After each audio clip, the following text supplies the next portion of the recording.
আমার ওয়াজ শুনে এক লোক মনে মনে নিয়ত করছে যে আইরে, জীবনে তো রান্নার প্রশংসা করলাম না, আজকে রান্নার প্রশংসা করব। তো মাহফিল শেষে বাসায় গেছে, স্ত্রী তাকে খাবার দিয়েছে, স্বামী খাবার খায় আর মিটি মিটি হাসে। স্ত্রী বলে, এই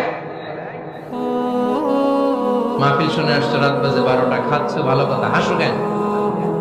স্বামী বলে, হাসি এর কারণ হচ্ছে তোমার রান্নাটা আজকে এত মজা হয়েছে না জীবনে, আজকে বাড়াই বাড়াই কইতেছে, জীবনে এত মজার রান্না খাই, রান্না মজা হয়েছে শুই না। স্ত্রী তো রেগে গেছে, কি গত 10 বছর ধরে তোমার রান্না করে খাওয়াই, একদিন রান্নার প্রশংসা করলা না, আর আজকে পাশের ঘরের ভাবি একটু গরুর গোশতের তরকারি পাঠাইছিল বাটিতে করে, পাশের ঘরের ভাবি একটু আমাদের বাড়িতে তরকারি পাঠাইছিল, তো ওই তরকারি দিয়েই তোমাকে খাবার দিচ্ছে।